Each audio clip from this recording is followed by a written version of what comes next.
Hello, and thank you for joining us on the Nikki Maduro Show. I appreciate you guys being here each and every day. As we do always, please click the thumbs up button to show your support for the show. The super chat, as always, is always live. Just look for that $sign under the live chat box. And the number one way you can support the Nikki Maduro Show is to become a Madorable, as I like to call you guys. Just go to thenikkimaduroshow.com. thenikkimaduroshow.com. Our Patreon link is there. We also have PayPal, of course. The email address to send PayPal to is thenikkimaduroshow@gmail.com. We try to keep it really, really simple for you guys. And yes, we appreciate you so very much. Okay, so we have a fun show in store, and we're going to start off with a couple of ladies who have become regulars on the Nikki Maduro Show. You know the old saying, if you fail to plan, you plan to fail type of thing. So these ladies really help us plan our lives. And even though it's stormy, it's freezing all over the country, summer is right around the corner. I kind of feel like, when they put out the Valentine's Day stuff and we haven't even celebrated Christmas yet, that sort of thing. But you have to think ahead so that you're not overwhelmed when the time comes. I remember vividly, especially when the kids were younger, they constantly were like, what am I doing this summer? So-and-so is going to this camp. And then I'd be like, oh yeah, no problem. And then all of a sudden it's April and I'm trying to get people into the hottest, funnest camps. And guess what? They're full. There's no room left. And now they're stuck looking at me all summer long. Like, what are we going to do today? Well, that doesn't need to happen if you start planning now. And joining us back on the Nikki Maduro Show is Allegra and Natasha from Beyond Your Wildest Dreams.com. Hello, ladies. Thank you so much for coming back on. Thanks for having us. Hi. Okay, so you heard my introduction there. Raise your hand if you guys are all ready to go for your summer plans. I mean, already? You see how Allegra's got hers up, and I'm like, already, define already. Well, I guess it's February. So let me start with you, Natasha. What have you done versus what have you not done? Well, the thing that I've done, so the reason we're not ready yet is gone ahead and see what dates camp registrations go live, because most of them are not ready yet. Most of them are not live. But putting in my calendar, it's February. A lot of them go live next month. A lot of them go live early April. And like you said, sometimes they sell out like that, right? Is to put that in my calendar now. That's where that part I'm ready. As my whole summer set up? No, not yet. Because we usually spend 4 weeks back east visiting my folks. And that's right. That set piece has to get in place before I can, and then I like cobble together weeks of camps around that, but that part has to get put in place. Those tickets have to be purchased, and that's on my list of things to do before the end of this month. We always go back. We always know we do. We go about 3.5, 4 weeks, depending. That's but nice. That we have to build on that. But the thing that I do have is in my calendar, I know there's a couple towns around. We opt for the like the city parks camps, because just way more affordable. But as you can imagine, they go super fast, right? And depending on where we want to book our kids, some of those registrations are online and some of them are in person, which seems archaic, but it's the only way they can kind of keep it fair, because otherwise people just like bombard and crash the website. So I've learned the hard way which ones are in person and which ones are online. So putting that in the calendar too, like, hey, it starts this day and it's 8 a.m. at the actual park registration, right? And then just making sure that I also have, like, if you have to show vaccines or whatever, like sometimes they let you wait on that. You can just go ahead and do the registration and you can show the paperwork stuff later, that kind of thing. So planning to be prepared, or preparing to plan, however you might say that. That's where I'm at the moment. Yeah. Real quickly though, when you spend 4 weeks back east, how early do you buy your airline tickets to do stuff like that? I kind of, if I'm smart, I buy it around now. Yeah. That's what I was thinking. I have had some summers where I'm like, oh my gosh, the kids are out of school in 2 weeks and we have not purchased our tickets yet, and that gets a little crazy and it gets more expensive and it gets a little nutty. We do have help from grandma and grandpa to make that affordable. They want to see their grandkids. So they like, they meet us halfway with that. So that's awesome. helpful. Yeah. Absolutely. Okay. So Allegra, how ready are you? What have you done? What have you not done? What's on your list? Well, so what my family does in December is we actually sit down and we come up with kind of our recipe for the year in terms of travel. So, do we want to go out of the country next year? Do we want to get in more camping? We camp a lot. We camp 4 to 6 times a year. And so we kind of we come together with our recipe. You know, do we want to go to Hawaii? My mom's from Hawaii, so I know when people hear Hawaii, they're like, "Oh my God, that's like me going to Detroit." For anyone who's from Detroit, right? Like I have to go, you know, do chores. Okay. Right. So yes, I get to go to the beach, but the rest of the day I'm helping out elderly family members. But, you know, it's like, okay, so are we going to go to Hawaii? Are we going to go camping? Are we going to go out of the country? And then we also add in other things like, so my daughter is actually right at that age where she's shifting from being a camper to being a junior counselor. Ooh, that's fun. Yeah, so that happens at the end of 8th grade is they can apply for that. And so usually at this time of year, I would be ready to register her for her favorite camp, which is a camp that only takes 26. It's not an exclusive camp. It's just exclusive in terms of the subject matter that they cover. So it's not really expensive. So, but it's just first come, first serve. And I have to be there like on the day it opens. But this year she'd be a junior counselor. So it's not as competitive in that way. Wow. So, Can I just pause right there and say, is this an overnight camp? Is it a week-long camp? And how do you feel about sending your kid off as a counselor? so this is only a day camp. Okay. Okay. And it's funny because there's 2 camps she goes to. One was this exclusive one, which I'm not being secretive or anything about it, but it's a zoo camp. It's specifically centered around a zoo. And then the other camps, she does go to a city camp, so at our local city park. And the nice thing about the city camp is that you can wait longer to see how the rest of your schedule is going to come together. At least for me, my city camp is not as competitive as, you know, Natasha and I both live in the city of Los Angeles, but there's so many camps here that it's not as competitive as the one that she's applying to. And so, yeah, so she is going to a sleepaway camp though this year. So here's the second part of it is that my daughter was signed up for a winter camp, which was just a 3-day retreat over MLK. And that organization hosts a summer camp in Oregon. So we're in California. So it's in Oregon. She loved it so much. She was like, Mom, I don't want to do like junior counselor, forget junior counselor. If it competes, this is what I want to do. So there were some shifting things that just happened because of MLK and how much she loved that. But yeah. But yeah, and so I mean, as far as like, I've never sent my children to a sleepaway camp. Well, no, that's not true. With the Girl Scouts, she did it, and then I guess science camp counts, so for something like that, but not like a fun, not school Girl Scout focused thing. Haven't done that yet. So this was her first one. She is 13. Yeah, it was 2 hours away. We literally rented a house a 2-minute drive from the camp. just in case. Just in case. And when we didn't hear from her for 24 hours, we were like, well, I don't think they'll arrest us for trespassing. We could go like, dun, dun, dun, dun, dun, dun. Yeah. She would be so embarrassed. I am positive. But she must have sensed it because not 10 minutes later, we got a picture. Having fun. I'm alive. Yes, exactly. That's don't come by. Whatever you do. Exactly.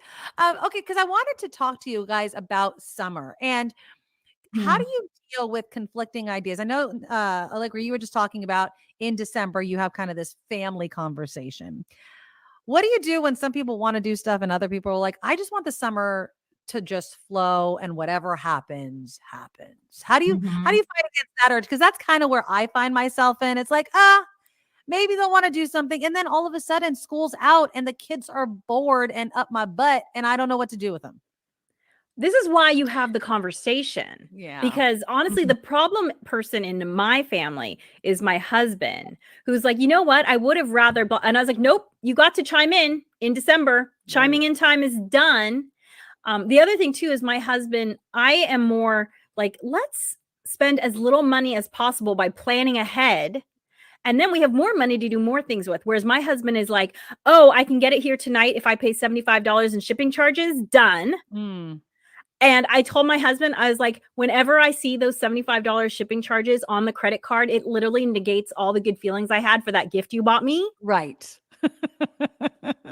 So please plan ahead because it hurts me so much. Yeah. And so it's the same sort of thing. I say to him, like, look, if we want to go to Hawaii, we have to buy tickets by this day. Otherwise, the tickets cost more than the rest of the trip. And that's no fun. So that's why we have the conversation before. And then we kind of say, like, that's when you get to chime in. And then we're all going to agree with it and make the best of it after that. Natasha, is that how it works in your house? No. Yeah,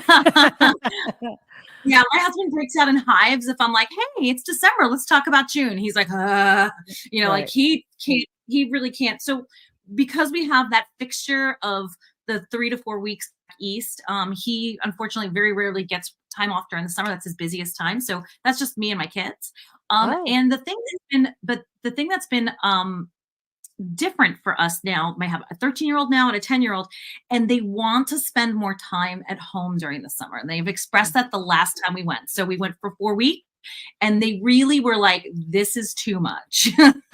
Like, we love grandma and grandpa, but this was too much away from our friends, because they feel like their vacation is short when we come back and there's only 2 weeks of vacation left before school, right? Yeah. We're like, we didn't have a summer, you know? So what we did last year is we moved the trip up so that we left a lot closer to the end of school. So there was more time at the end of the summer.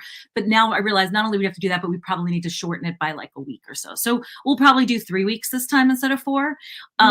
And so, you know, considering that kind of stuff, when they were younger, it's like, you're just going to do what I say you're going to do. You know what I mean? Right? Well, yeah, obviously. Yeah, exactly. They don't really have much of a say. Oh, you're in a ninja camp. Yay. Like, and the most part, they, you know, obviously we're picking stuff that they enjoy.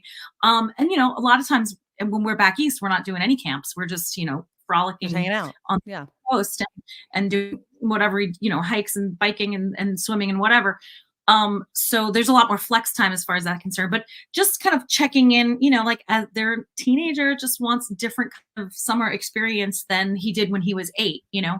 And so just kind of knowing that ahead of time and knowing that we have to make some of those adjustments is a good thing, you know? But yeah, you know, kids really do also want some like flex time, free time. We all want that, right? They want to sleep in, they want to hang out with their friends and make daily plans. Yeah, that's my daughter right now doing that. How old's your daughter? My daughter she's a freshman in high school, so she's about to turn 15 in 9 days. Oh, so wow. yeah, so it's she's definitely feels kind of a push and pull, like, I want to do something big for, you know, I want to go somewhere, I want to do something, but on the other hand, don't wake me up before noon. You know, Right. I don't want to be in any sort of camp, those sorts of things. Because I've been trying to get her into this one camp. She's not really hot to trot for it, which is unfortunate. But let's move on to like planning. Now, you obviously go to see your family, Natasha. You go see your family, Allegra. But if you have to go look for accommodations, what are some of your tips for people? Do you use travel agents? Do you just go on Expedia or Priceline or fill in the blank? Are there some go-to things you do when planning accommodations that have nothing to do with other family? Definitely. I mean, I love Airbnb and VRBO. Okay. And by the way, sometimes the same property will be listed on both and will be less expensive. Oh, okay. Especially like VRBO has a relationship with Expedia, so you can earn special points that way. Oh, I didn't know that. Okay. Yeah, so those two for sure. Also, if it's a big destination, so for instance, we just came back recently from Big Bear, which is about 2 hours away from Los Angeles, and it's the closest snow basically, or skiable snow to Los Angeles. And so they have like Destination Big Bear. You can just call them directly and book with them. And so we'll do that as well, because a lot of times it's cheaper. They'll have their same cabin on Airbnb, but it'll be 10% cheaper if you go direct through, you know, Destination Big Bear or whatever. So those are things I consider. Last year we did go to Europe. By the way, here's one other tip. If you have someone in your family who doesn't like to travel as much and they're an adult, sometimes my husband isn't sure if he wants to go wherever my daughter and I are going. So I'll buy our tickets and I'll be like, okay, well, you can buy a ticket later. Oh. And yeah, I don't know how my husband would feel about that. Like, I think he'd be like, "Wait, you didn't buy me a ticket?" Well, if he hasn't decided, I said, "Oh, so are you saying that we shouldn't have any experiences because you don't want to?" And then he's like, "Well, no, I'm not saying that." I'm like, "Okay, well then we know we want to do this. So I'm buying our tickets, and if you want to get a ticket later, you can do that." I love it. So, yeah. So that's what so anyway, and we want my daughter. So we were going to Europe because my daughter sings in a choir that tours every summer, and they tour in different countries every summer. And so we were going to Greece with the choir. And then I was like, well, as long as we're here, let's add on some more travel, because, the plane flight is like the majority of, the investment in terms of money and time, because it takes a long time to get there. And my daughter loves the movie Gigi. Because I love the movie Gigi, right? And she was like, I really want to go to Paris. And, Paris is kind of a big place. So I really wanted a specific experience for us. I was like, I want us to be on this side of the river, in this arrondissement, within walking distance of all these sites, because it's her first time to Paris. So we're going to walk to all these places.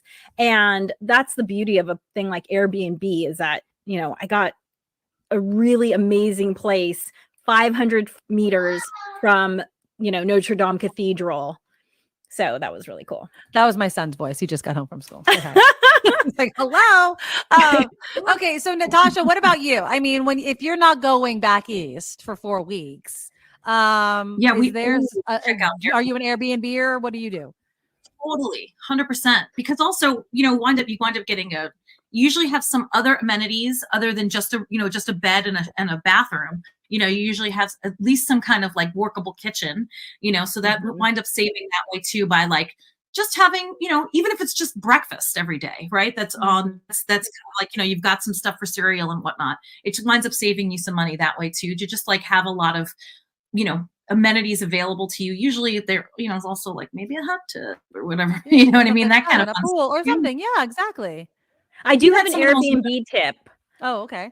By the way, because like I'm going to be 50 this year.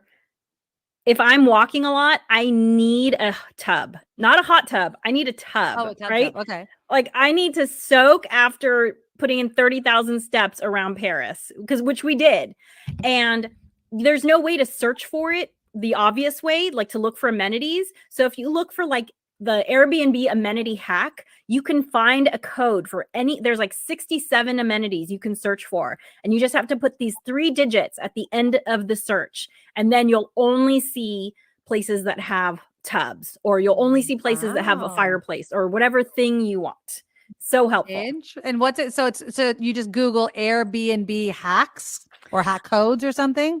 You know what? While you're talking, I'll try and find it, because it's not. Okay. Yeah, because it reminds me kind of Netflix. Remember Netflix? There's like secret codes if you just want to see scary movies or funny movies or rom-coms or something like that. But they don't tell you about any of those things. But yeah, I mean, I think that, and Natasha, you make a good point about being able to have something special that you don't normally have at home, right? So we don't have a pool. If I'm going somewhere hot and there's a pool, I definitely want to do that. But again, going back to being prepared for all that and having the conversation and kind of selling your family on it, that's important. Yeah, we just in general try to keep this idea of like an adventure mindset. Right? Like, so even, and I think travel too, like generally brings out the best in people, in that, like, you're in a different environment, and you can really sell things on your kids. Like, this is an adventure, you know what I mean? Like, oh, we blew a tire. What an adventure, and to kind of like have that be the default, if possible, helps kind of, so we're in somebody's, weird, back, ADU or something, and we're all sleeping on a giant mattress. So it's just something different than what we've done before. Right. And I've used Airbnbs for where we've had longer stays. We've stayed in ones that are like a tree house. While we were there at the tree house property, they were building a hobbit hole that you could stay inside, like a hobbit. Yeah, up in the Pacific Northwest. And my sons were like, we're coming back. We want to be hobbits, So at some point we will probably book that hobbit house at some point. So that makes things like way more fun. But we've even just like, oh my gosh, this is a 14-hour drive, seven hours between here and there. Let's just book a room somewhere, and we just went ahead and booked a room and an Airbnb really quick, cheaper than a hotel. really easy in and out, and the ability to like keep some stuff in a fridge and microwave some stuff, blah, blah, blah, which a lot of hotel rooms, of course, have that ability as well. But that is I typically go there first to look and see what's available, Airbnb wise, before I head over to a hotel situation. I've been kind of moving away from the Airbnbs and the VRBOs because of the hidden kind of fees and everything that have been coming up. But if I do my price checking, I definitely, I'd prefer to have a whole house to myself. Let me just say. Okay. Now you sent me the link. I just want to show our listeners and viewers. So I will include this link in the show notes because it's way too long. This guy on LinkedIn cracked the Airbnb code, talking about all the different types of amenities: bathtub, high chair, changing table, which again goes back to planning, right? Like, what do you need when you're going to be on vacation? Now, for some of us, we're going for a long weekend. It doesn't matter. But you see right here, I love that they have shampoo, a bathroom code for that. Like, if you need to have shampoo. That's next level planning. It's like, oh, I don't have to bring my little bottle of shampoo. Awesome. Exactly. I'll include that in the show notes. That's really, really clever. Okay, ladies. So also let's talk a bit about unstructured ideas for people out there that might be, a lot of things cost a lot of money right now. Some people are saying, I'm not even planning any sort of vacations, but they want to do something special during the summer vacation months. You mentioned Allegra camping, and you do have, and let me show the picture really quickly. I'm assuming you're a big camper because you say you guys camp like 3 or 4 times a year, and you had the 3 benefits of camping. Let's go over some of them. And I don't mean to have this over Natasha's face, but that's just the way that it's doing it. So let's go over some of them. So, I mean, there's just tons of health benefits of camping. And I just put top 3 ones, right? Improves mood because you get a break from the digital overstimulation. Also, it improves sleep because you're exposed to sunlight and you're not as exposed to artificial light, which artificial light messes with the melatonin production. So you will sleep better and sleep longer when you're not exposed to that. And it also helps you to just reset your body clock because, again, we're just exposed to so much artificial light. Our circadian rhythms get out of whack. So it'll reset our circadian rhythms. And then you'll breathe easier because, we have a lot of allergies and asthma in our society. And part of that is because we drive cars, we burn coal. And the worst part, though, is that our indoor air pollution is sometimes worse because of the flame retardants on our upholstery from, all the off-gassing that we're exposed to. That new car smell, that's off-gassing. It's not good for your lungs. And so when you're in nature, you reduce to that. But there's if you type in health benefits of being outside, I mean, children are less likely to develop myopia when they're outside. Cardiac levels drop, heartbeats drop. There's just so many benefits. And so those are just 3 of them. And I personally find that 3 days spent camping feels like a week of, lounging on the beach. I completely agree. I love camping. I love when everything is set up and all the tents are up and I've unfolded my chair and I sit down and I'm just, and it's just, I know I have nothing to do and nowhere to go. And it's just me, the kids, the husband, friends, maybe, and just being in nature. I love camping as well. It's a great, and again, it's affordable. So it's usually, it's a fraction of the cost of going, to some, big vacation. You guys are actually, let me throw up the URL here. It's a tiny, and not just a fraction of the cost, but sometimes you can be in like for instance, a really popular campsite near where Natasha and I are is in Malibu. Oh, that's cool. You can't get beachfront property in Malibu That's true. for $67 a night. Airbnb, and let me tell you, it's $1,000 a night minimum. Yeah, for sure. Yeah, you can be right on the beach, like right on the beach. So nice. I know we like to go to a place in Tahoe. Zephyr Cove has great camping there. I mean, you just have to be able to know that it's not going to be indoors. But this time of year, in many parts of the country, it's gorgeous. We live in California, so it's gorgeous in the summertime. The email address, or I'm sorry, the URL that I have up on the screen, you guys, is because you have a whole list of things that you can advise people on if they want to go camping, correct? Yeah, it's a top 10 camping tips, especially for newbies. Yeah, because sometimes people are like overwhelmed. Say that again. For sure. And printables of both of our camping lists, right? So Oh, Allegra and I have different kind of camping. She has a camper, so it's a little different kind of camping than the tent camping my family does. But these are lists that I've cultivated over years of tent camping. And so it's a great jumping off point, right? So if your needs are not going to be exactly the same as mine, but it's a great way to just kind of get, oh, right, we do need that, right? That kind of thing, like, oh, I should get a fire starters to make sure our camp is when we go to make s'mores and build a campfire, we can get it actually going, that kind of thing. So go ahead and benefit from our years of camping experience and mistakes and, forgetting things. And I absolutely my camping lives and dies by this list, and it makes it so much easier. Plus in California, since, that's where we all are, those sites go fast, right? Most of these websites open up their reservations about 6 months before. And there are, like, from what I've heard, like bots that pick up the sites, especially in like Yosemite, really, really popular places. And people do these kind of hacks where, like, they want it one weekend, but you can book up to 2 weeks, and they do the 2 like, just kind of like nefarious stuff. But what happens is that people don't show up. They do release sites. There, of course, are always these walk-in sites only, right, where they're not reserved ahead of time. And so often you can kind of like just see, like, well, what's available next weekend, right? And taking a look at that and just seeing. And if you have kind of already, if you've gotten some experience camping, like I have a couple bins that are just like camping only bins, right? And so that makes it that much easier over the years. I'm just like, well, let me just buy a spatula at the 99-cent store instead of going to my kitchen every time and packing it. And then it's just in the camp bin, right? So I don't have to go ahead and pilfer through my own stash here in my house. Exactly. So those kinds of things, if you have the means and the space to store camp stuff that's just ready to go, it makes those like last minute, quote unquote, camping adventures a little bit more doable. So you don't have to spend 24 hours going ahead and getting ready to camp. You have a lot of things already in place. And that's what our lists are designed to do, to help you kind of like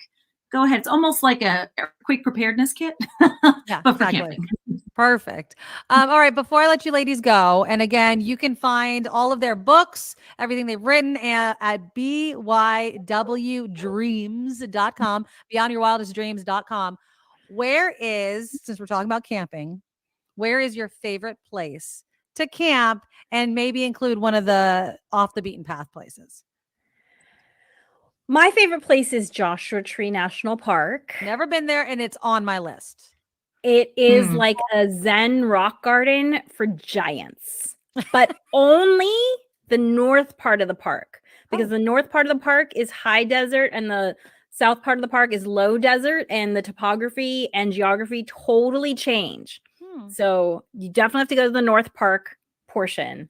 And the first time my daughter went there, she said that she'd never felt closer to God. Oh, wow. I've always wanted to go there, and I might have to make that trip this year. What about you? I just went for the November, and it was amazing. There are there's one place that I absolutely love in Ojai. It's not necessarily off the beaten path, but it's one of these places that if you're a first-time camper, it's really great to go, because it has electrical at the spots. It has water spouts at the spots. It's only about 16 campsites in this little spot in Ojai. It's called Camp Comfort in Ojai. And if you are a first-time camper, it's so easy to just go there, set up your tent, and listen, if you forget to have, to get your hot dogs for camp, you can order pizza. You're like a mile from the city. You'll feel like it's literally like, and if you're there after like a wet winter, the creek is flowing, the kids are catching frogs and whatnot, so you can literally go, hey, I'm at site 16 on blah, blah, blah, and pizza will get delivered to you. Yeah, so it's like a low bar for camp entry. I know about this because we've been doing annual camp trip with these preschool moms and families, and we just basically rent out the whole place and just kind of take it over. And it is really just super fun, even if you're not a hardcore camper. You can go and enjoy the outdoors, and it's super fun and easy, and it's like they call it Camp Comfort for a reason. It's comfortable. Yeah. Well, that's awesome. Okay, you guys. So tinyurl.com, BYWD camping. If you want their camping lists, these ladies know what they're talking about. They do both RV and they do tent camping. So you'll get kind of the tips and tricks. Well, of actually, both. I just want to say my packing list is from my tent camping days. Oh, there you because go. Well, because I'm going to assume that with a camper, you don't need the same amount of things. Yeah, but- exactly. And I camped, I've only had the RV for 3 years, so I've camped decades in a I tent. want to. What I want to do, my husband and I have been talking about this forever, is we want to rent an RV and like go on a even if it's a short road trip, but something with the kids because, like I mentioned, my daughter's about to turn 15. The window is quickly closing where she's going to want to be stuck in an RV with her old parents, right? So we definitely love to do something like that. So you've inspired me just a bit. And of course, check them out for all their tips and tricks. Their books, you can find them all at bywdreams.com. They have a bouquet of books to help us organize our days, our mornings, our lives, people. There we go. She's holding them up. So just check it out. I love when you ladies come on. You inspire me to plan so I don't fail in my life. So Allegra, Natasha, thank you so much for coming back. Thank on you, the Nikki. Medora You Show. are adorable. We Thank you. we enjoyed our time here. Thank you. We always enjoy our time with you. Awesome. All right. Have a great day, ladies. I'll talk to you next time. Bye-bye. Bye. And that is the Nikki Maduro interview with Beyond Your Wildest Dreams. If I can stop the screen. Hey, everybody. This is the live portion of the show. Nikki left that behind for me, the show open with the interview, because today she is attending the funeral of her friend's father. So she is off today. She will be back tomorrow, but here I am, as a lot to talk about coming up in the show. Jefferson Graham will join.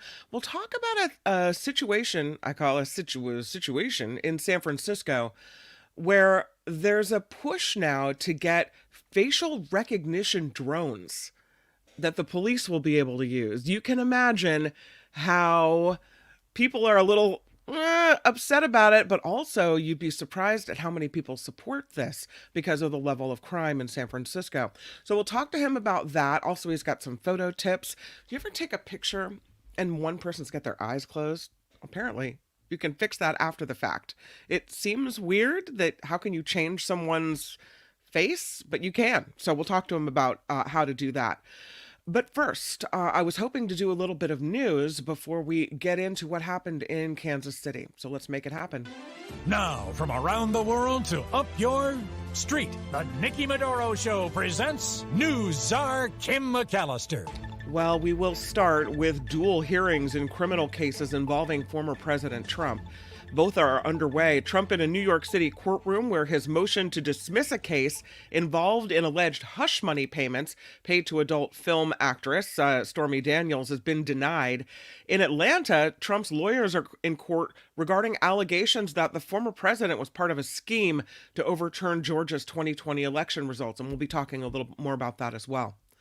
The police chief in Kansas City says the Super Bowl shooting started as a dispute between several people that ended up in gunfire. Police Chief Stacey Graves says 2 of the shooters are juveniles. She said half of the 22 victims are under the age of 16. 9 children at least were shot.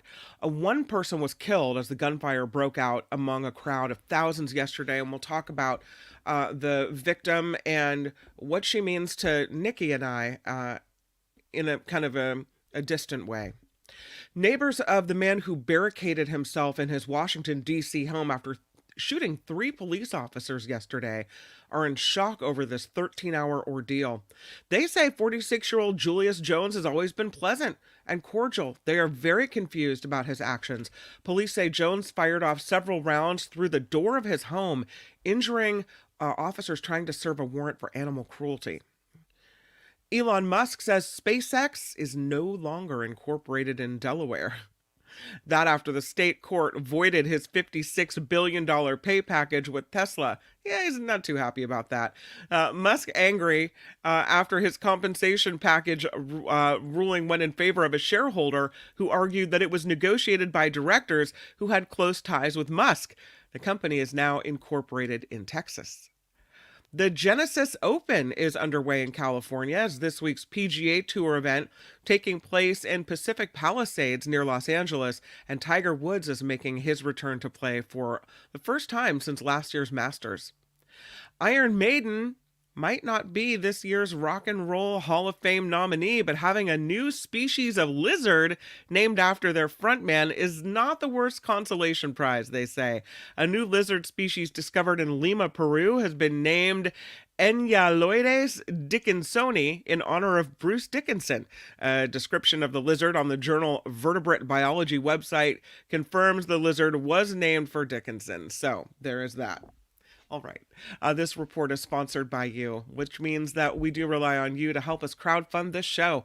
Please find us at thenikkimadoroshow.com. Again, it is thenikkimadoroshow.com. There's the information on the screen, and that's where the Patreon and PayPal links are. And of course, the Super Chat, Super Stickers are open. So thank you for all of the ways that you support the show and for being here, because I rely on you guys.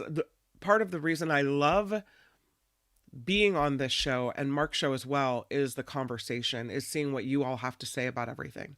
All right.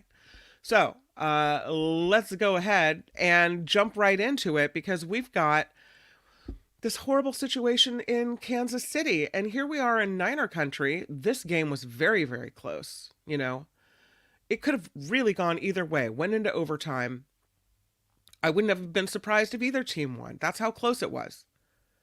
This parade could have been in San Francisco. The shooting could have happened in San Francisco.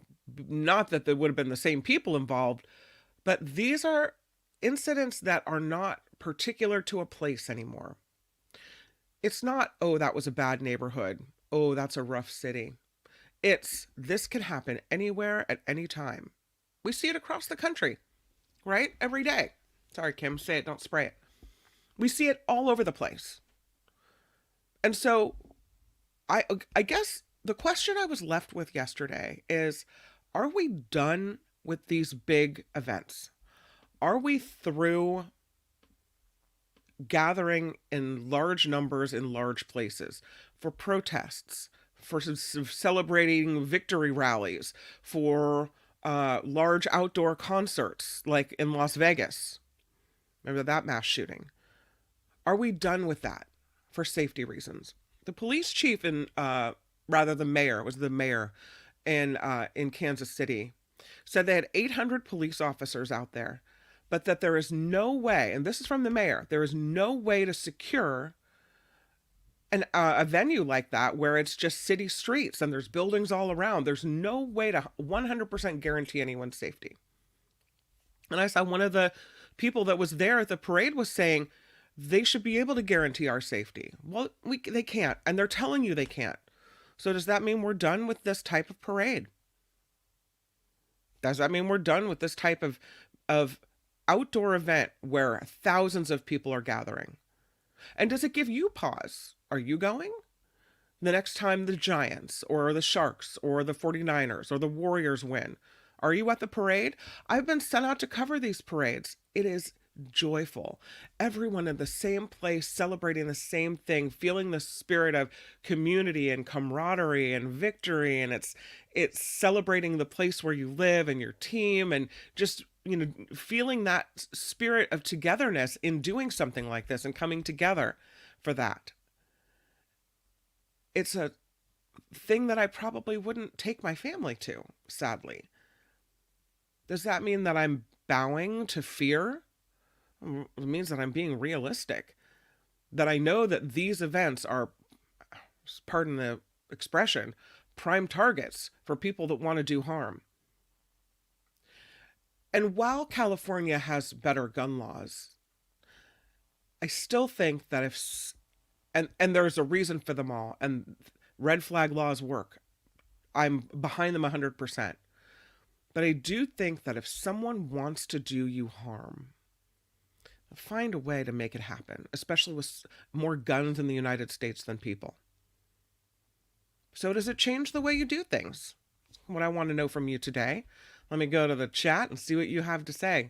Oh, by the way, I should ask you, please click the thumbs up button. That's free, and we appreciate that very much. If you're here and you haven't subscribed, please do that as well. So thank you for that. Okay, let's go to the chat, see what you guys have to say about all this. Eric writing, in this country, every other country in the wake of something like this would have already done something. We're not doing anything, Eric. I don't expect anything to be done. especially in a place like Kansas City. No, nothing's going to happen. They like their guns. America likes their guns, right? Lori says, unfortunately, the last read, I still do not know the reason for the shooting, regardless of the number of cops. If not searching attendees with metal detectors, what can they do except after the fact? So the mayor is saying, or the police chief is saying today, that it was a dispute between a couple of people that where gunfire was involved. So maybe they were trying to shoot at each other, but in shooting at each other, they're shooting in the middle of a crowd at each other. So that seems to be what it was, a dispute between people at this point, right? Gordon writes, the NRA is stopping anything. Yeah. Vilma, isn't Kansas City located in middle America where they love their guns? That's exactly right, Vilma. I hear Missouri has very little gun law, if any. What do you expect to happen when everyone has a gun in his hand and gets mad? That's right. And be aware, already doing it. I try to avoid crowds. When I go to crowded venues, I set up an emergency meeting place in case of an emergency, and I hate it. So smart, though. So smart. And something I think we all need to start doing. And be aware, I was thinking about you yesterday because I think you said that you're former law enforcement. And I was trying to think of who I could get on this show today to talk about how they prepare for this type of thing. What do the officers do ahead of time? Because when you have, the estimate is that there was about 1 million people in Kansas City yesterday packed in for this parade. And I've covered Giants victory parades in San Francisco. It is wall to wall people. So, you can't screen 1 million people. You can't, I guess you could close off city streets, but then there's all the people in the buildings and all those access points and entrance points. I think maybe the only way you could really have a secure type of event is if you had it at the stadium and you employed the same type of techniques where people get screened as they go into a game. And that limits the number of participants, right? And you've got to pay people to do that. So now people have to pay to go into the rally and what have you. You can't have a parade through the streets anymore. So we're changing the way we do things and the way we live in order to accommodate mass shooters and would-be people that would do us harm, right? We're giving up the good stuff so you can have your guns and not worry about any restrictions, extra laws, background checks, taking away guns in the case of mental health. Like, what? Does it make sense to you? Oh, but the Constitution. You think the framers of the Constitution meant this? I don't think they meant this. They knew that this is what America would turn into. They'd be like, oh, wait a minute. No. Nobody meant this. No. Back to the chat.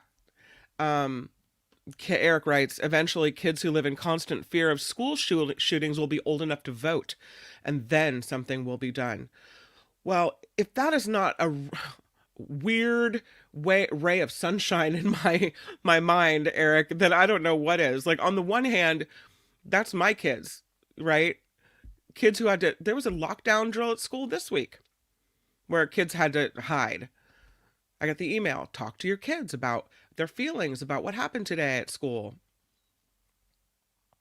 You're right, Eric. I hope that you're right. That people of my children's generation see what's happening.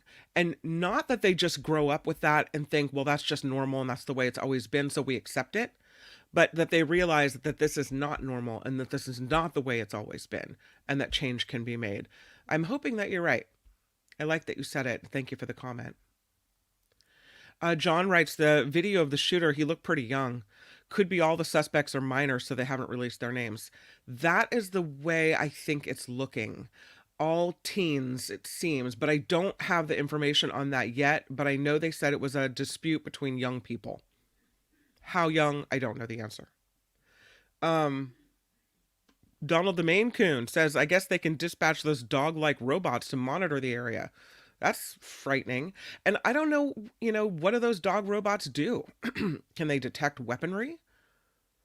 Do they just pounce on you if you pull out a gun? I don't know. And is that where we are? What has happened to us?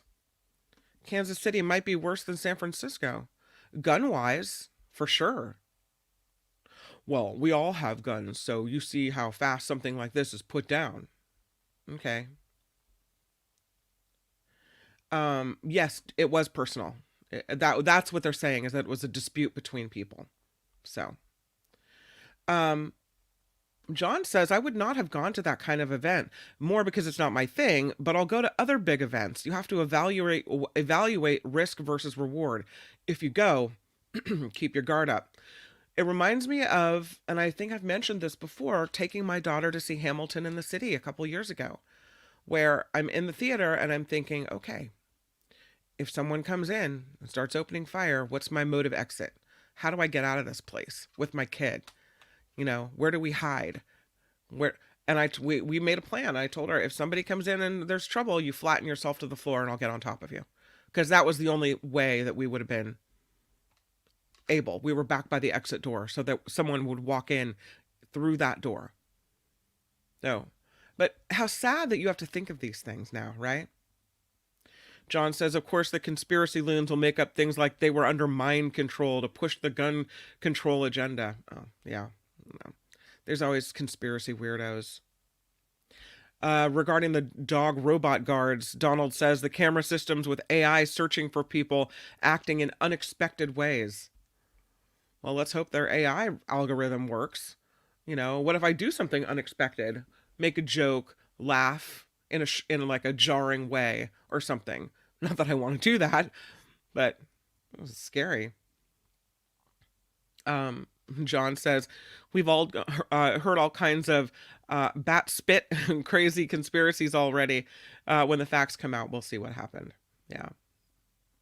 Sandy writing, it's been 12 years since Sandy Hook. If nothing was done then, nothing will ever change. It makes me sick that every other first world country has figured it out, but not us.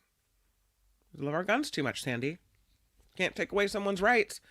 You could take away my right, though, to attend a victory parade. You could take away my right to feel safe in society. You could take away my children's rights to feel safe at school, my right to have my kids feel safe at school. You could take away all these other rights and freedoms in the way of life in America, but you can't take away the guns. Nope. B.A. Ware says, generally for a large event, you put one agency in charge as a security director and then figure out all the support agencies and coordinate their leadership. That makes sense. I just wonder, though, and this is why I was thinking about it, be aware. I was thinking about that big of an event, 1 million people, the estimate for how many were packed in yesterday in Kansas City. When you have 1 million people gathered, you're going to have disputes. You're going to have things happen. You're going to have stuff go down, right? I don't know. And you have to assume this is a mass shooter's paradise. How can you pick off the most people at once? Well, wait till they all get in the same place. And so, how do you plan for that contingency? And do you just assume that's going to happen? And so you have someone, scouting buildings, looking in windows, trying to figure this out? It just seems like such a nightmare for law enforcement. I don't know how they manage the situation. Vilma writes, we have 1 million people that flood Times Square every year, usually goes off without a hitch. What is the difference? I don't know. I've never been there. And so pardon me for my ignorance on this, but maybe it's an easier area to secure. You would think there's buildings everywhere as well. I don't know how it's done. But it seems like they have such a large police presence and they have barricades set up and they're screening people. And I don't know if you've seen the little pens. They actually have people penned off in little spots.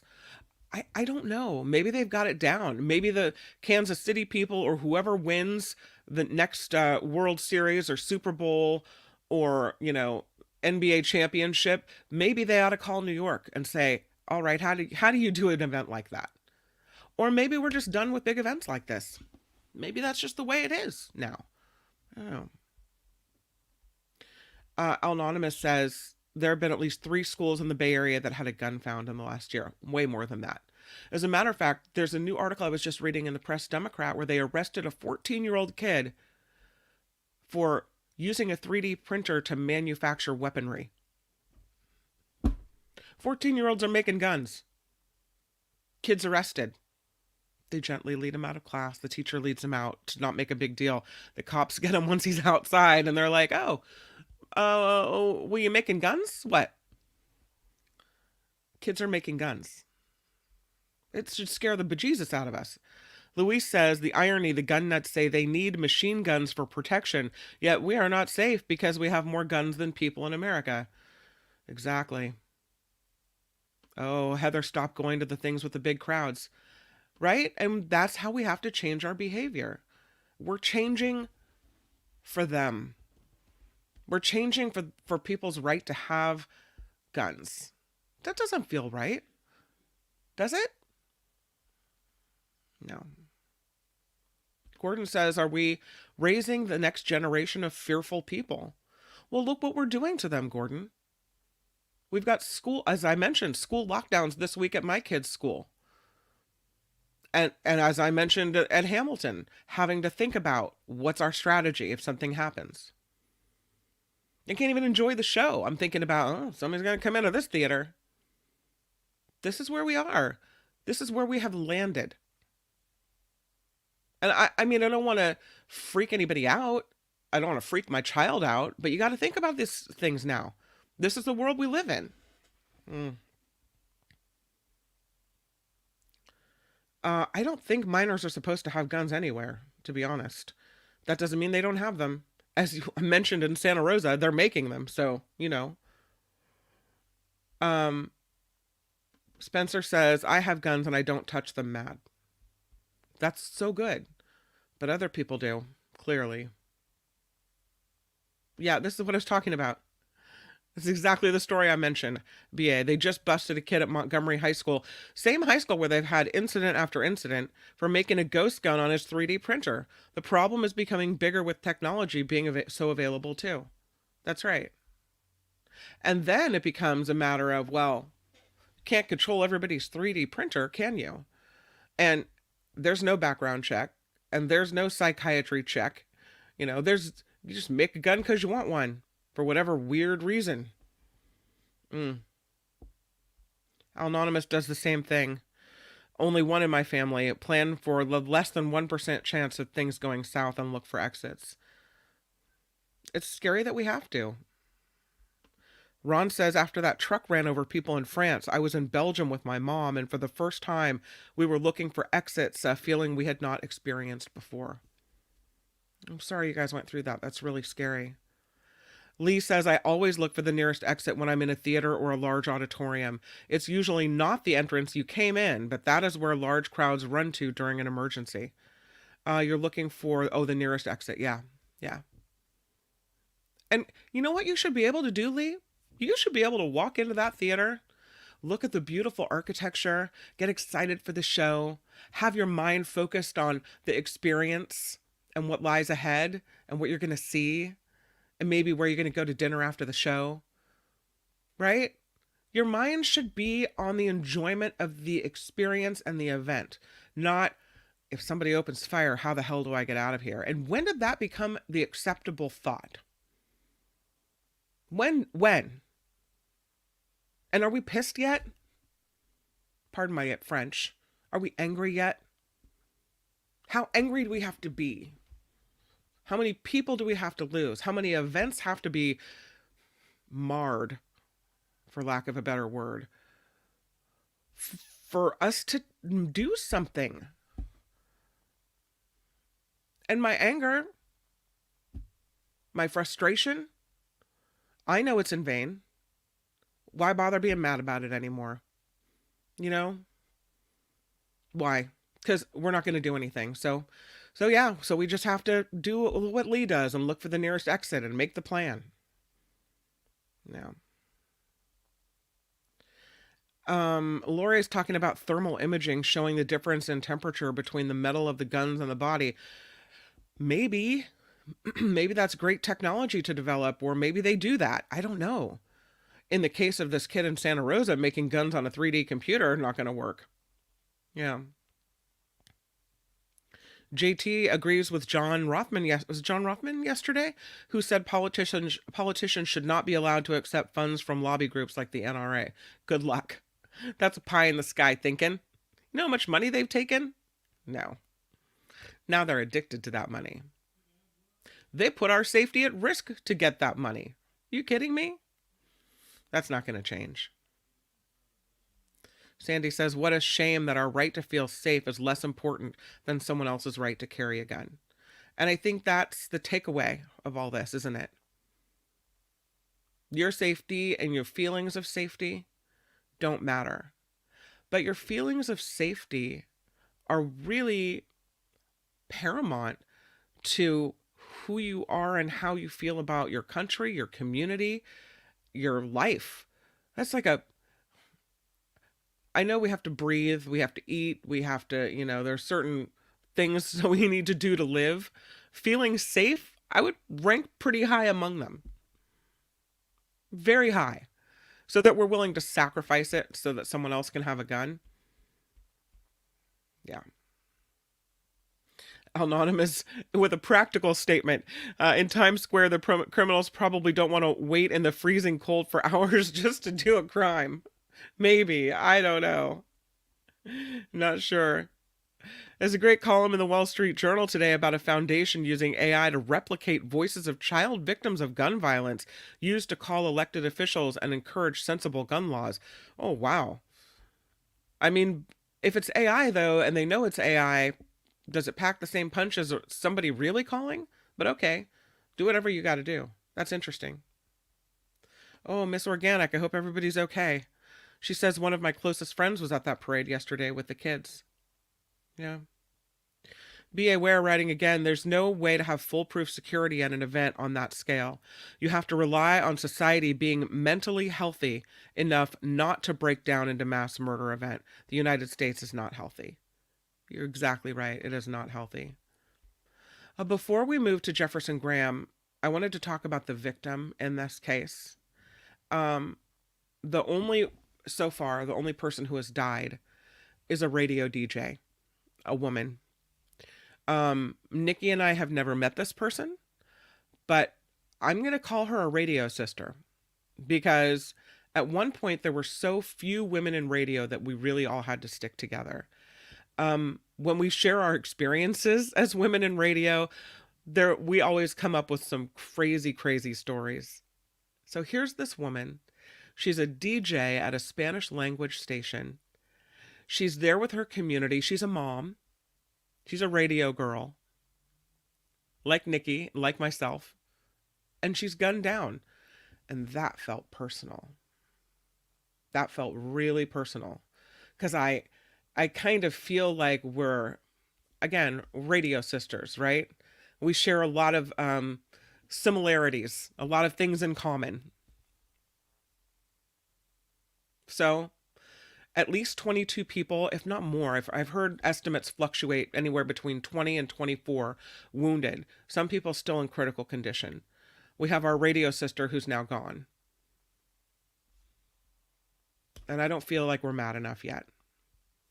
I guess carry on till the next one, right? That's what we do. All right. Well, thank you for that conversation. I appreciate your thoughts on it, getting that out, because I know it didn't happen here in the Bay Area, in 49ers country. But I think I've at least felt connected to it. Maybe because the 49ers were in the Super Bowl as well. Maybe because of who the victim was. I don't know. But the conversation is always a release. So I appreciate the words that you guys shared today.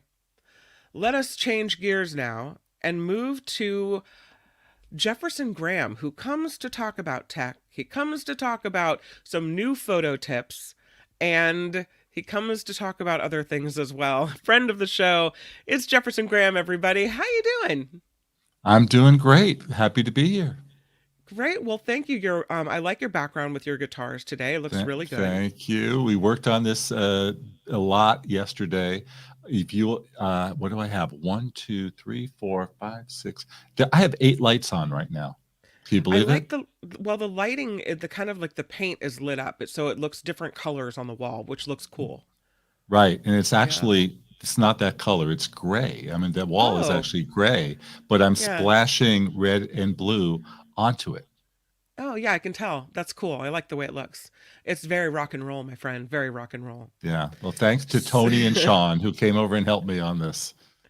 So saw the story yesterday, and I want to run it past you because, I mean, obviously Mark Zuckerberg is going to like his product better than the Apple product. It's, the fact that he would post a review of Apple's Vision Pro headset as how it compares to the Meta Quest 3 is really funny because I've never seen a CEO do this type of thing before. Right. But he does. Well, He well, posts. yeah. He posted video this week and he says, "All right, guys, so I finally tried Apple's Vision Pro." And he said, "Before this, I expected the Quest would be the better value for most people because it's really good and it's like 7 times less expensive." Yeah. Because the Quest is $500 and the Apple Vision Pro is $3,500. He said, "But after using it, I don't just think Quest is the better value. I think Quest is the better product, period." What's he supposed to say? Right. Well, I actually saw it as not a review of the Vision Pro, but as a rah for the Meta Quest. Yeah. I've got the better product here. He really talked more about the Meta Quest than he did about the Vision Pro. And it is the better value. Yeah, $500 versus $3,500 is a lot better, right? But it's not the same thing. And now I'm not the guy who wants to run out and buy the Vision Pro, but the Vision Pro is targeted for people who want to look at their photos and videos. Yeah. It's not a gaming device. Yeah, it's the future, and face computing is the future, and you could do all this computing stuff. The Meta Quest is a gaming device, period. That's what it is. It's not a device to look at photos and watch videos. So it's two different things that are similar only in that you look like an idiot because you're running around with this thing on your head, right? Yeah. One of the things that is in this CNN article is apparently the Meta is smaller and more comfortable than earlier Meta headsets. I don't know. Have you tried them both on? I mean, I tried the old Oculus set. I have not tried Okay. the Meta Quest. I guess for $500 you should go buy one because it's affordable, right? yeah. Comparatively. And I'm not a gamer, so it's not targeted to me. But why not? The Tim Cook over at Apple does not do product reviews, but he comes out of his shell whenever there's a new product. He opens the door at the Apple Store, at the flagship Apple Store, and then lets everybody applaud for him. I don't know if you've noticed that. And then he smiles. He does selfies with tech bloggers, and he makes the rounds. So that's what he does. So it's just two different things. And hey, let's have more reviews from Zug. It's fun to watch. Why not? It was fun to watch. But yeah, I mean, is he going to say, "Gosh, you know what? This is the better product. How could we have let Apple beat us in this way and made this amazing thing? Don't buy our Meta product. It really sucks." I mean, Well, what he's saying is, don't forget that we have this great product, that it's only $500 compared to $3,500, that it can do so many things. Don't get us lost in the shuffle. And, he's got a high profile so that the minute he posts something, everybody, makes mention of it. So why not? Rob the troops, while you're sitting there laying off all these people, the people that are still there, let's, inspire them. I wanted to talk to you about this story as well. I saw this yesterday. Apparently the San Francisco, there was a poll taken of people that are interested in San Francisco police getting facial recognition drones for San Francisco to cut down on crime. And you would think members of the public would be against this, But I would no. no, I would think that people in San Francisco that are sick and tired of living in situations where there's no police presence and want to be protected would Mhm. say, bring it on. Okay, we talked on Mark's show on Tuesday about the Chinatown incident where all Mhm. these people put through these firecrackers into a car and lit it on fire. And Yes. on Grant Street in North Beach, one of the busiest, most popular streets in the city of San Francisco, and there were no cops there whatsoever. Why? On a Saturday night. How is that possible? 61% of voters in San Francisco want police to get facial recognition drones. This is a poll. It's done by the San Francisco Chamber of Commerce. So I always take Chamber of Commerce stuff with a grain of salt because they have an agenda, right? But they found the majority of voters support a citywide ballot initiative that would give the police department more latitude to conduct vehicle pursuits and use surveillance technology to apprehend suspects. 61% of respondents support Prop E, which is one of 3 measures that Mayor London Breed has on the March 5th ballot. 37% of respondents said they oppose the measure. Okay. So they want to expand police powers. And if there's these, I mean, this is like something of the future where I can see, my mind's eye is there's a movie and the facial recognition drone, hovers over your window, looks inside your home. Who's there? Who lives here? So they know everything about everyone, everywhere, every time. It's like now we have arrived and Big Brother is watching. Yeah. But we used to live in an environment where there was actually police presence. So if this can help get that, let's look at the hypothetical movie that you're mentioning. Wouldn't it be cool if those people that go into Walgreens with their baskets and just run out and ransack the place, this drone flies in and somehow gets the word out to some cars and then these people get stopped? Wouldn't that be great? But I guess the question is, yes, I love the idea the picture you paint, but is it worth giving up our personal freedoms in order to make that happen? And it's similar to the gun conversation I just had. I mean, we're already giving up our freedoms, changing the way we live in order for someone else to have the freedom to have whatever kind of weapon they want. In this case, though, we all give up the freedom of our privacy, right, in order for people that are committing crimes to get arrested. Why do we have to give up our privacy in order for people to get arrested? I don't think Can't they just get arrested? Yeah, I don't think we have privacy on a public street anymore, and you know that. You know that there are cameras following you everywhere at every store. And I mean, if you want privacy, move to Idaho. I mean, Do they have privacy in Idaho? I don't know. Well, live in an area with a big field. I mean, go live on 5 acres and you're going to have privacy. But as far as walking down an urban street, those days I think are long gone. Right. How is it every time you turn on the news, there tends to be video footage of something where there was no camera crew there, but somehow there was footage, right? Yeah, there always is. Yeah. The organizations that are supporting Prop E include the San Francisco Police Officers Association, which is the police union, the San Francisco Council of District Merchants, Self-Help for the Elderly, the San Francisco Bar Owners Alliance, several mayoral candidates. And they have the committee for Prop E has raised more money than Mayor Breed's own campaign reelection fund. So there's a lot of people supporting this stuff. I think it shows how fed up with crime people are, with people, with criminals getting away with it, with businesses having to close, that we're really ready to accept drones flying around that know who you are. Yeah. Another place to escape from the Big Brother is a rural field in Petaluma. Go stand on the farm, right? Pick up all those eggs. Yeah, that's right. We're all right over here. We got it okay. So you have today for us a photo technique and tip that could save the family photo. I really think this is cool. Okay, so I'm gonna make you big and me small so people can see your screen more. Okay. Live photos, if you have an iPhone, is a gimmick that came out a few years ago that adds a little bit of video to your photo, 1.5 seconds, and it's fun. Most people, I think, don't use any of the stuff in live photos. They certainly don't use the live video portion. But did you know that you could salvage a photo with your closed eyes and reopen them? If you did it in live photos, allow me to demonstrate. Oh, I had that picture all ready for you. Where'd it go? There it is. So Jeff with closed eyes did it on purpose. I click edit at the top of in my camera roll. I click edit, and at the bottom you can't see this, but there's a little menu, and I turned on live. Okay, and then there are these frames, right? The frames. You could see my eyes closed, and then you could see them open. And let's settle on that one. It's open, and then it says make key photo, and I click it, and now my eyes are open.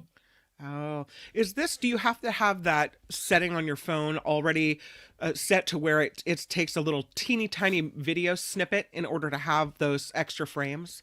Yeah, you have to have taken the picture in live. So if you have a family photo shoot and you're doing family pictures, I would highly recommend having live on, just so that you could salvage the closed eyes. Because with those 1.5 seconds, you can go through and find the shot where the eyes are open. Yeah, that's pretty cool. I mean, I can't tell you how many times, that's happened, or you have, everyone else is good in this shot except this one person has their eyes closed. So then you have to go with the one that's not quite as good, but everybody's at least got their eyes open. So yeah, that's cool. That's I did not know that was available, that we could do that. I love it. I am the king of iPhone tricks. That's what we try to do. Tell me what you have going on PhotoWalks TV. For this weekend, I have a complete guide to cloud backup of your photos. This originated with a conversation we had here a few weeks ago after Nikki got her phone. And I am doing a complete guide to iCloud, Google Photos, Microsoft OneDrive, Amazon Photos, going through all the pros and cons of each and where you guys may want to save your photos. Because if you don't save your photos and you lose your phone, that's it. So you're going to have to do something. Cool. And when does that air? That'll be it'll be out this weekend, Saturday. Okay, cool. That sounds great. Where's the next trip? The next trip is, I am going to a magical place in Northern California called San Francisco. Again, you're coming? I'm coming next weekend. Okay. Not this week, but the following week. My friends at Flickr, the photo sharing website, are having a 20th birthday, and they're having a little event in San Francisco, and I'm going to attend and then shoot a few PhotoWalks episodes while I'm there. A quick question or comment from Gordon. Yeah. Who says, I hate Google Photo because now my phone is full. What do people do when you just, you get the message that's like, oh, buy more space. Pretty much you're screwed because you're taking more pictures and you're using more space. And so no matter what you do, you're just going to have to get used to, you're going to be buying something. The question is, what do you buy? My first recommendation for Gordon is Amazon Photos is free for Prime members. So you have unlimited backup with Amazon Photos. In fact, they'll pay you $20 to give it a try through February 29th, which I'll be going over in the newsletter, which will be out this weekend because I already finished the video. Newsletter, jeffersongraham.substack.com. So Gordon, if you have Amazon Prime, I would highly recommend making use of the Photos app because it's free. Awesome. Jefferson Graham, thank you for being here. You rock with your guitars in the background. Thank you. Okay. Great seeing you, Kim. Yeah. Thanks for teaching me how to keep the eyes open in the picture. Okay. Bye, Jefferson. Bye-bye. Have a good one. Jefferson Graham, everybody. Always nice to have him stop by the show. And we learned something new, which is super cool. I love that because there have been more family photos ruined by someone having their eyes closed, I'll tell you. All right, back into it. Let's talk about RFK. I guess his staff is leaving. Robert F. Kennedy Jr.'s campaign hitting a rough patch. This, according to a report on Medialite, they reported that I guess There've been some lavish campaign spending, as we saw with that Super Bowl ad, although it was paid for by a PAC. But Kennedy, I guess, lost 12 of its 25 field staff members, along with 2 main staff members. They all quit in January. Yikes. A lot of people, I guess, were, I don't know if if this is what the staff that remains is saying, oh, the people that quit were inexperienced. I don't know. They said 5-figure monthly payouts to companies allegedly tied to officials in the campaign have become an issue. When the reports came out and everyone saw the obscene amount of money some people are making while they are often paying for their own promotional materials out of pocket and can't get their gas stipend covered, many people started thinking those people are scamming and skimming to line their pockets. This is what a campaign worker told the news website. He said it's out of alignment with the message of the candidate. So Kennedy is defending the turnover of his staff in a statement to it's Mediaite. He said, with over 100 staff members and tens of thousands of volunteers across the country, Team Kennedy has great folks come and go depending on the needs of each phase of the campaign. Yet many people say he's burning through cash. So he, of course, is running as an independent. As of October 9th, he'd raised $7 million, but spent $7.7 million. That's a problem. So yeah, they're definitely burning through cash. The Super Bowl commercial produced by a PAC that backs him was all about the olden Kennedy days, right? And that's not who he is. He has apologized to his family for causing anyone in the family pain. He said the ad was created and aired by the American Values Super PAC without any involvement or approval from my campaign. But as of yesterday morning, the ad was still pinned to the top of his X page. So I don't know how they can survive there at the RFK campaign, and maybe he's the next one to check out. Did you see the economic powers have shifted? Japan apparently has now slid into 3rd place when it comes to the world's largest economy. Their economy in Japan has contracted unexpectedly because of weak domestic consumption, and it's pushed them into a recession, which is official now. And so it has lost its position as the world's 3rd largest economy, and in its place, Germany moves up. I just find it interesting. I don't know what it means to us on a day-to-day basis, but now we've got Germany in the mix instead of Japan when you talk about the top 3. And maybe things change when their recession ends. I don't know how that works out. Huge thank you to the Lady Beatrice. How much do you want to bet Uncle Johnny never would have let him use the old ad? Yeah. No. Well, the family's not happy, right? They don't want that.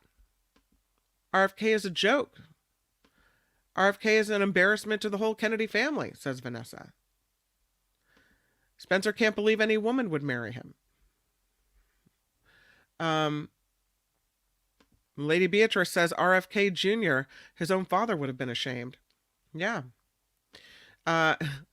Clearly not a crowd full of RFK supporters over here.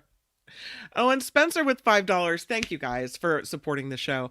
Nikki and I really thank you from the bottom of our heart for helping keep this thing rolling right along.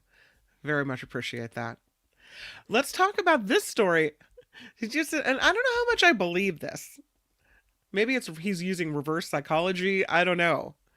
But Russia's President Vladimir Putin says a Biden presidency is better for Russia than a Trump one. No, it isn't. No, it absolutely isn't. A Joe Biden presidency would be better for Russia than a Donald Trump one, Putin told a Kremlin journalist. He said, Biden would be better for Russia because he is a more experienced person. He is predictable. He is a politician of old formation, right? He's like the politics that we're used to before people got all crazy and chaotic, right? Dependable, you know what he's going to do. In this case, Putin and I agree. But I don't think he really means it. This is crazy. And I don't know why Vladimir Putin feels a need to speak out on our election. Remember, he didn't like Hillary Clinton, so he spoke out about her. And President Biden has nothing nice to say about Putin either. Since the invasion of Ukraine, President Biden called Putin a war criminal. So, you know, I don't know. I don't know what to say except for, wow. Because it seems like at every turn, Trump had Putin's back, right? And even now, there's a faction of the Republican Party that doesn't support Ukrainians in this war, that seems to align themselves more with Vladimir Putin, which is a shocker. I mean, what? But yeah. So it surprises me that he would say this. So it makes me suspect of what his motives for saying it really are. Putin also said, and this is pretty interesting, you know, Tucker Carlson went to Russia, did this interview with Vladimir Putin, and it was a rear-end kissing interview. Oh, your city's so beautiful. Oh, light bulb question after light bulb. I mean, and I can imagine Tucker Carlson doesn't want to go to Russia and end up in the clink. This is not a real interview. This is a, you know, paint a picture with roses interview. Well, Putin didn't expect that. He thought, here's an American journalist. Tucker Carlson's not a journalist. Here's an American journalist coming in, so I'm going to get some hardball questions. This is a time for me to really show my strength. It's not what he got. Putin did not enjoy the Carlson interview. He said he thought Carlson was kind of weak, which is kind of embarrassing for Tucker Carlson walking away from this. But I would argue that if Vladimir Putin really wanted to be interviewed and have his feet held to the fire, or have a chance to really defend his positions on things and be asked the hard questions, then he would have allowed Christiane Amanpour in to interview him, who has been trying to interview him for many a year. He would let her in and say, all right, let's do this thing. Right? Because when Christiane Amanpour comes, she does not come to play. And so if you really want a real journalist to come and interview you, then go with a real journalist. You don't go with the Fox News rear end kissing. That's not a real interview. And who didn't see that coming? I highly doubtful that that's what he really wanted anyway. Putin said, I honestly thought he would be aggressive and ask tough questions. I wasn't only ready for that, I wanted that because it would give me the opportunity to give tough answers back. To be frank, I didn't fully enjoy that interview. Well, okay. You really want to be asked the tough questions, Mr. Putin? I don't think you really do. That's why you've set up your society so that no one can question you, right? People that question you end up in some prison somewhere, never to be seen or heard from again. Now, if you really wanted to answer the tough questions, things would be different. Much, much, much different. All right, let's get into a little bit of news, and then we will come back and talk about a little bit more about the rally in Kansas City, about what happened before the shooting. Did you see that? It's kind of embarrassing. You make a fool of yourself in front of the whole city. It's worse than being drunk at a Christmas party. Travis Kelce is so toasted, he can't even stand up. His teammates have to help him, and he makes a complete ass out of himself. I've got the video. It's coming up in just a moment. But first, let's get a little bit of news into the broadcast, and here we go.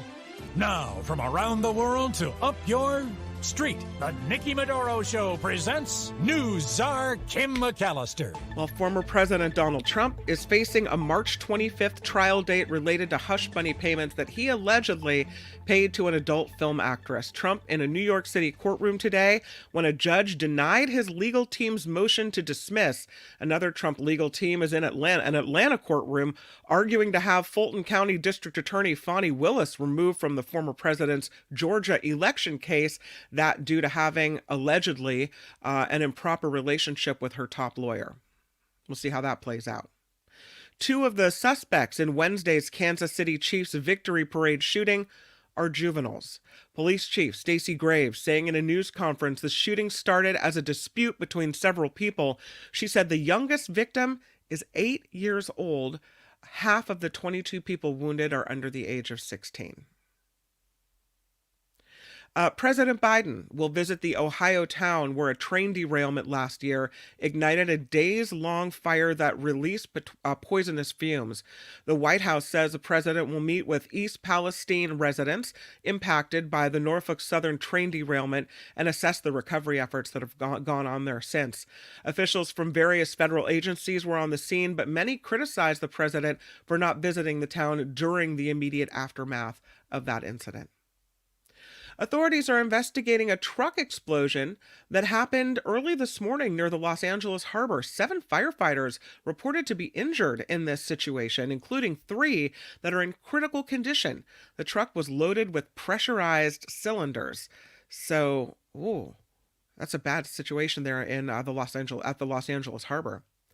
Throwing a punch on the basketball court might draw a technical, might even be a suspension for a player.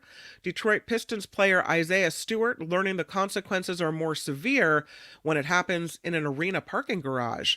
Stewart was arrested by Phoenix police for assault after he allegedly punched Phoenix Suns player Drew Eubanks during an altercation at the Footprint Arena garage. And now, it looks like an arrest coming with that particular situation. Wanted to give you some news that is more statewide, but here's an update. An update on that explosion that we just mentioned. 7 firefighters we've mentioned injured, 3 of them critically after this truck loaded with pressurized cylinders exploded. This was just before 7 o'clock this morning at Wilmington near the Los Angeles harbor. Firefighters and other first responders right now have some streets closed. They're asking that people avoid the area. Additional details about the injured firefighters haven't been made available. Right now, the circumstances of this explosion are still being investigated as well. A Southern California high school student is facing attempted murder charges for allegedly plotting to carry out a school shooting.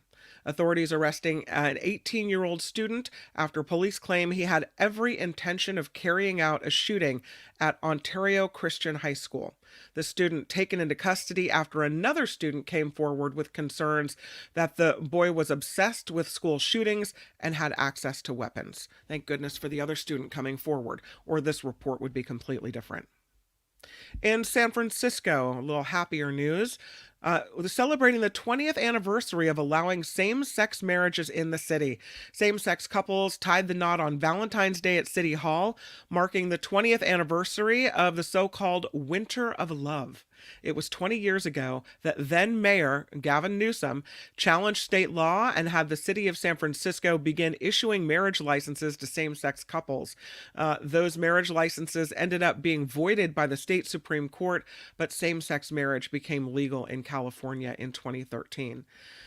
And I would argue that if he had not have done that, if he hadn't have started issuing those marriage licenses contrary to then state law, we would not have a change in the law of the land and equal rights. So is he doing right by us when it comes to PG&E? I don't think so. But look at the change that he effected. I think that can't be ignored when you talk about Gavin Newsom. The Oakland A's might not be leaving Oakland so soon after all. The San Francisco Chronicle reports team officials are expected to meet with Oakland and Alameda County leaders today and discuss a possible extension of the Major League Baseball team's lease at the Oakland Coliseum.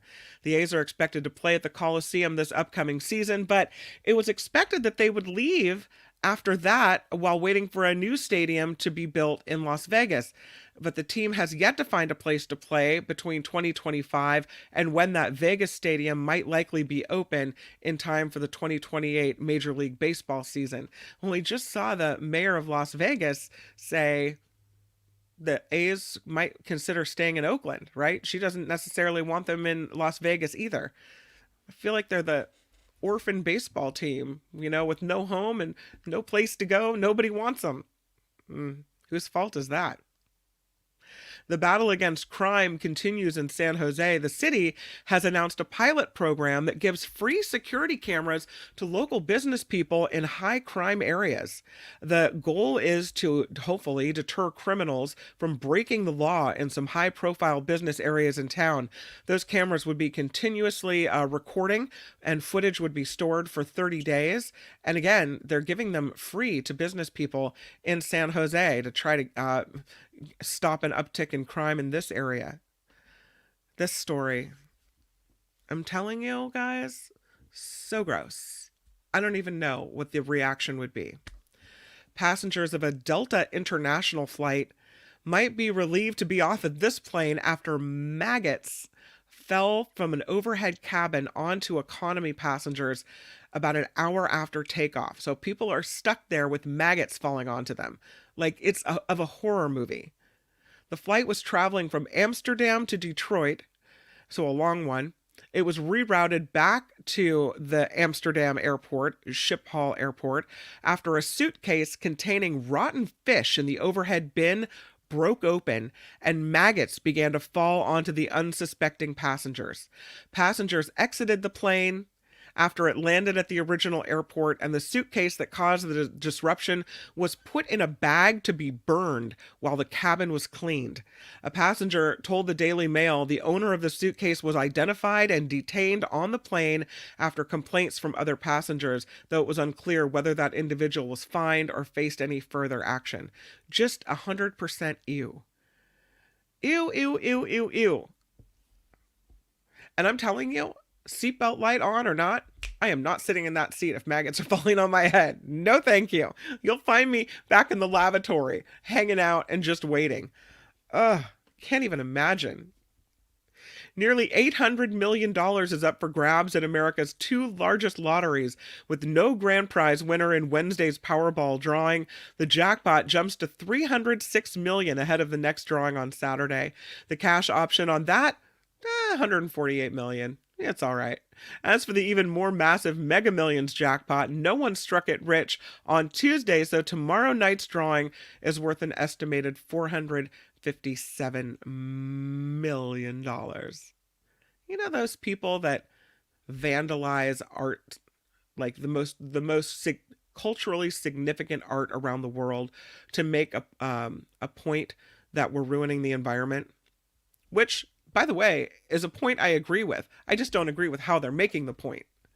This time, they set their targets on the United States Constitution, which I would argue a lot of people don't respect right now anyway, if Donald Trump is at the top of the polls. So, do we really need the Constitution anymore if we're getting ready to vote someone into office that wants to use it as toilet paper? A pair of climate protesters were arrested after dumping pink powder over the case containing the U.S. Constitution. Thank goodness for the case.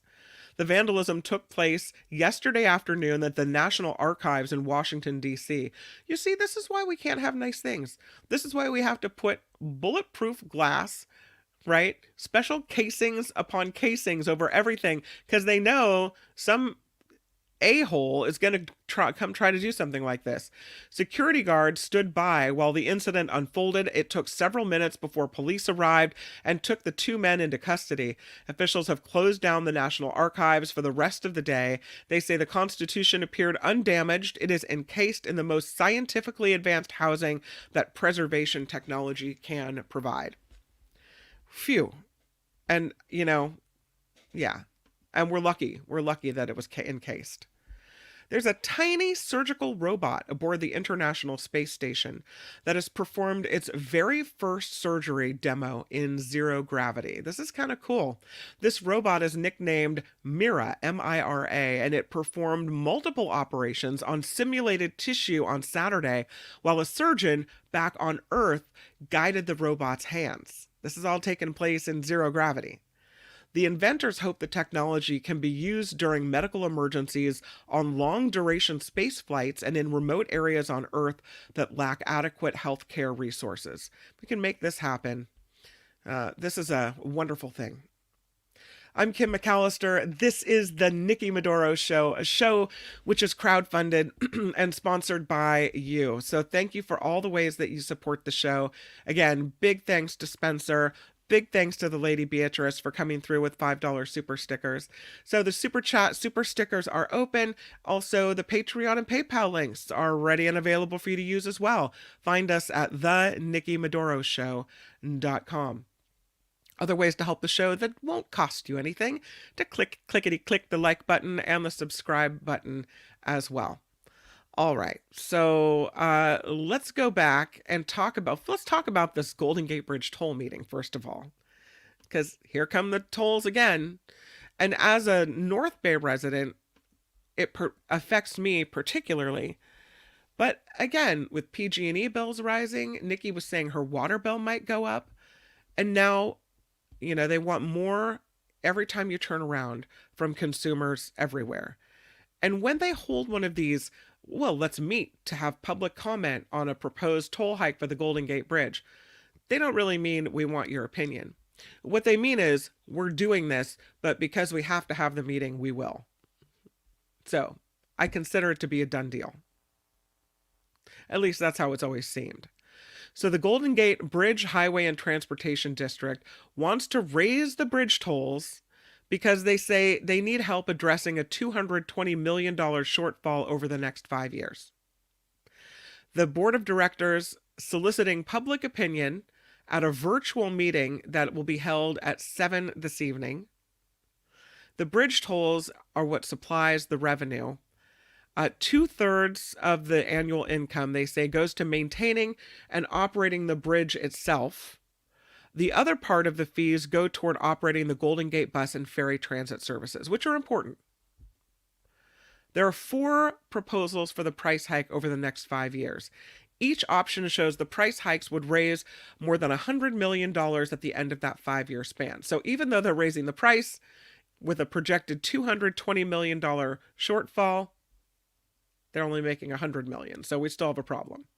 But the price hike range goes from 35 cents up to 50 cents, and they would raise each year for the next 5 years, starting July of 2024. Some options end with tolls being as high as $12 to cross the Golden Gate Bridge after the 5-year increase. The current toll for most fast track users, $8.75. So, Golden Gate Transit District, or the Golden Gate District website, is where you'll find the link for tonight's meeting. Should you have a comment on this matter, like how much more can you try to take from us, suck from us? I don't know.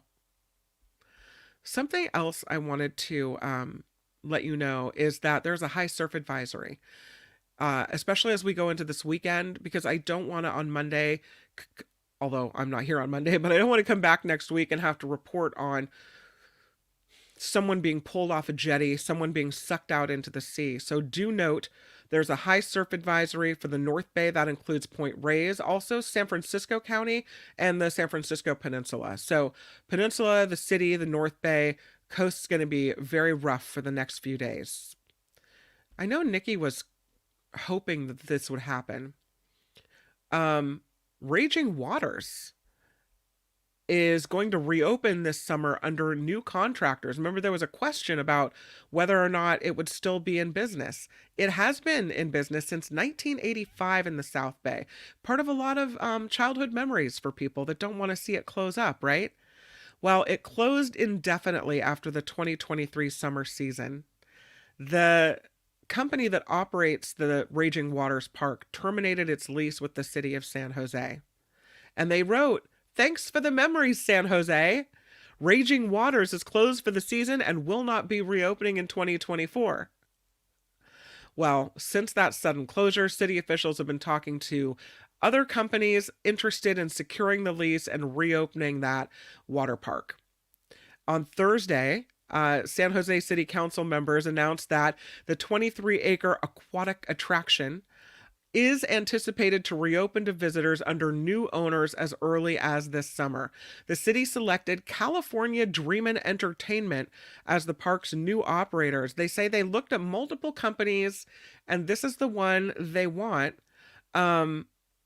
They think that reopening the water park will help rejuvenate an East San Jose destination, ensuring residents have access to high-quality, safe, affordable experiences locally while advancing lease revenue and capital investment in San Jose. So they're going to vote on approving that agreement at an upcoming meeting, but it looks like for people in San Jose, you get Raging Waters back, which is always fun. It's hard to lose things like that, especially that have been open so long, that you had experiences, you kind of grew up going to these places. So nice to see that that is back and ready to go. Here's another story about guns for you. Why you would need this much ammo, I don't know.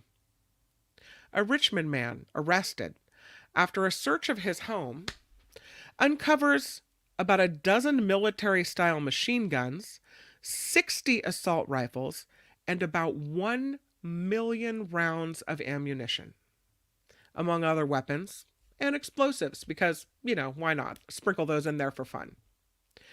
California Attorney General Rob Bonta announcing the suspect is alleged to be legally prohibited from owning any weapons. Check that on the list of charges coming to him. The discovery of the large cache of suspected illegal firearms occurred January 31st. Multiple agencies involved in trying to retrieve the guns from this person who wasn't supposed to have them. Listen to what they found from a person who's not supposed to have any weapons.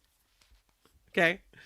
11 military-style machine guns, 60 assault rifles, 37 rifles, 7 shotguns, 133 handguns, several suspected grenades, 20 silencers, 4 flare guns.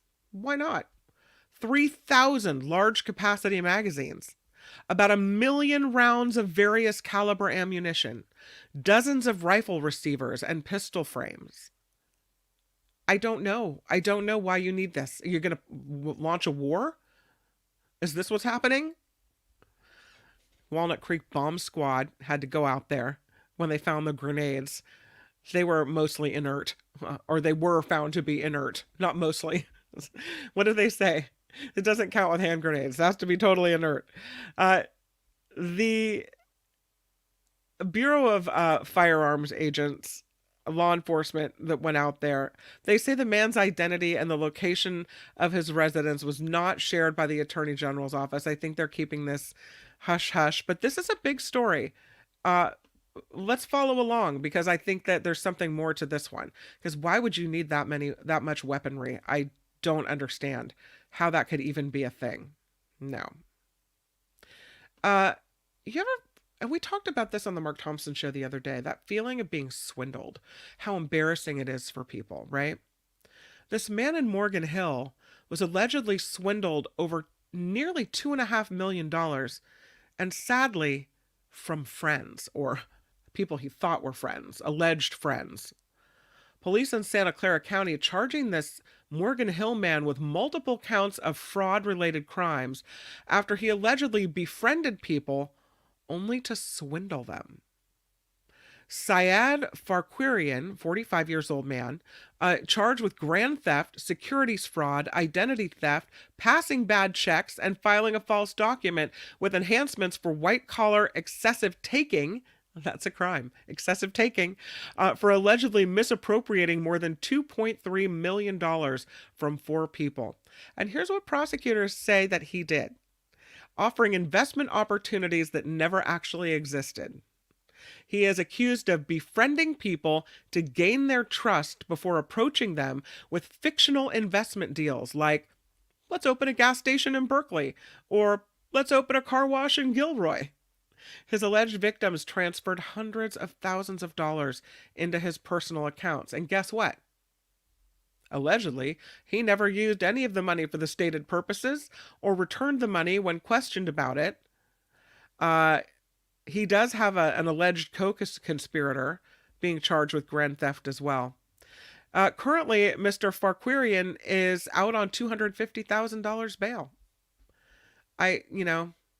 Again, and these are people who are probably humiliated that they got swindled in such a way. Horrible. All right, as we wind down the show, I wanted to show you the video of Travis Kelce at the at the parade yesterday.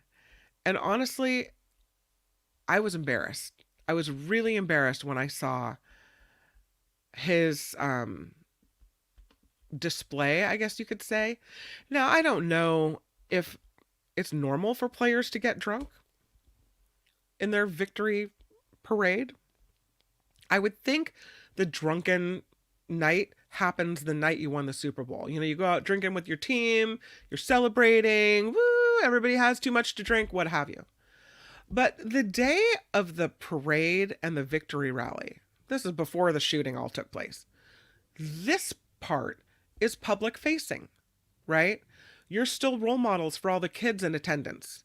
You're on television, the parade is being broadcast. This is where you want to be, I don't know. It's the image that you want to present to the world. And I would argue the image that you want to present to the world is not a falling down drunk image. So let's take a look at what I consider to be a complete and total failure on the part of Travis Kelce. Check this out. Follow my roots. I showed up in booze and ruined the Niners affair. The last one to know. We were the last one to show. We were the last one they thought they'd see there. And I saw the surprise, that fear in their eyes. And when we took that glass of champagne, Pat took that glass of champagne, I promise you. When I toasted you, honey, we threw what I never, what? I got friends in low places. Okay, so that's Travis Kelce. If you guys can hear me. I don't want to play the music for you, but watch the video and how he's slurring his words, but watch how his friends, his teammates, have to actually hold him up as he stumbles backwards. So you hear him slurring, right? I know he does the singing thing, but they're trying to hold him up. They're trying to do all these things. I just feel like that's embarrassing. And that's not what the celebration or the parade is supposed to be about. There's little kids there. There are people that idolize him there. And this is the person he puts forward. Does he have a problem? Or is this just a normal celebration? I don't know. Luis, great job today. Oh, thanks, Luis. You're the nicest, really. You're still our Kim McSeacrest. That's really funny. Everywhere, all at once. Yeah, that's great. I don't know. Seacrest has a lot more talent, I'll say, but I'll take the compliment. Thank you very much. Much, much appreciated. And thank you for the contribution to the show. Lord knows we need it. I'm telling you. So yeah, I was pretty embarrassed by that. And I like Travis Kelce. I like he and Taylor Swift together. They've had some sweet, sweet moments. I know some people will be annoyed and say, oh, I'm tired of seeing them all over the place. And I think once the, Super Bowl season is over, the football season is over. Now that it's over, the Super Bowl's over, everything dies down. We're going to maybe see a little less of them. Maybe a couple pictures will pop up at her Eras Tour concert. But for the most part, maybe they'll get a little privacy. But if I'm Taylor Swift, this event gives me pause, because it's like a coworker that gets drunk at the Christmas party, like sloppy drunk, fallen down, embarrassed yourself, humiliated to show up back at work on Monday, kind of drunk at the Christmas party or whatever holiday party. I think, I don't know, that's kind of embarrassing. Your boyfriend's just made a fool of himself in front of basically the world, because that wasn't just a parade being shown in Kansas City. That video's everywhere now. I don't know. But I wanted to show that to you because, wow, I wish he would stop singing. Let her sing. You don't get to sing anymore. You're done. No. Karen D says, I predict Tay-Tay will be writing another song dumping him. Maybe this is true, Lisa. I didn't think of this. Travis seems to be cracking under the pressure of overexposure. Maybe that's correct. I don't know. Steven says, yeah, that relationship's going to last. Not. You know, and the weird thing is, I was hoping it did, because he seemed like he was sweet with her and that they, you know, were having these wonderful moments. Randy says, I think Taylor Swift could do better. Yikes. And that says something, you know? Oh, Spencer doesn't even believe it's for real. He says it's a sham relationship. These things happen now. You know, it's more about public relations than it is about relationships. But with all the pictures of them kissing and dancing and getting close together, I think it might be real. I don't know. Natalie says, I think Travis has always been a party boy and a troublemaker type. I think he's mellowed out, but it totally comes out in this type of celebration. But he's an NFL player. He's a professional. You know, he has fans and little kids that look up to him. He knows this. And still, this is the way he chooses to present himself to his city? Question mark. Nope. Al says, I thought you wanted me, showed you just want to be on TV. Could have been so big, but you had to be such a pig. I don't think he said that, but yeah. Karen says, moms can't believe that Tay-Tay would be dating an a-hole. Pretty soon she'll be singing a breakup song about drunken dumb. Yeah. Heather, lame frat boy behavior. Dude has a wide audience and he should know better. Absolutely. That's what I'm saying. This is not the night that you won the Super Bowl. This is the moment where you face your fans. You're putting your best foot forward. You're thanking your fans for the support along the way. This is not the moment where you show up rip-roaring drunk, can't sing a song, slur your words, and your teammates have to catch you before you stumble and fall. This is not putting your best foot forward. Drunken frat boy behavior is right. And if you're a professional, you ought to know better. I mean, sure, we had wine at 9 here on the Nikki Maduro show, and maybe I got a little tipsy. But we knew that was going to happen, right? We told you ahead of time. I just think if you're a professional and you're at work, you act as such. And that's embarrassing. They won't be singing or making an album together. Don't think so either. B.A. Ware says, if for some reason I'm that loaded, I'll shut the F up. Thank you very much. Well, that's the problem. If you're that loaded, sometimes, you know, that's when all the comes out. No, thank you. Yeah, he was totally smashed. Karen says, what a letdown from game day. Katie says, she doesn't play football. He shouldn't sing. Yes. And Karen also says this doesn't look good for her. This does not look for her. Remember, Sandra Bullock was dating a guy who was kind of a white racist. Sandra Bullock's had the worst luck in love. Such a bummer. Doug says, I'll play defense attorney. I'm on Taylor's side. Love is blind. Yeah. John says she should dump him for Purdy. Purdy's engaged to marry someone else. But I hear what you're saying. Find a 49er, right? Michael says it's all about attention and publicity. He should avoid microphones, especially after getting blasted, writes OCB. Yeah. Steven says, I think sloppy drunk is actually underrated. If he had a friend, they'd actually have taken that mic away. Did you see Patrick Mahomes try to get the mic from him? He totally tried to do it. I really do think I saw that happen. Yeah. Natalie says NFL players have never been choir boys except for Butker. Yeah, that was an embarrassing moment. And I think after his bumping into the coach at the game and the screaming at the coach, he had to apologize for that. He should apologize to his Kansas City Chiefs fans for humiliating himself and them. There's no reason for that behavior. Do I sound like a mom? Am I the no fun girl again? My bad. I'm sorry. Coming up, the Mark Thompson Show is next here on YouTube, and it is a really good show. David Katz is coming on the Mark Thompson Show today, and there's a lot of Trump legal stuff to talk about. The cases are all heating up. They're all coming at one time. So David Katz will analyze and lay it all out for us on the Mark Thompson Show. Also, I'm loving the segment more and more. It's the Planet Stupid. I'm getting really, really into it. Belinda Weymouth will come. She'll talk about the environment, talk about the planet, and she always talks about the things we're doing right and then the things that we can do better. And I really am focusing on the things that we can do better.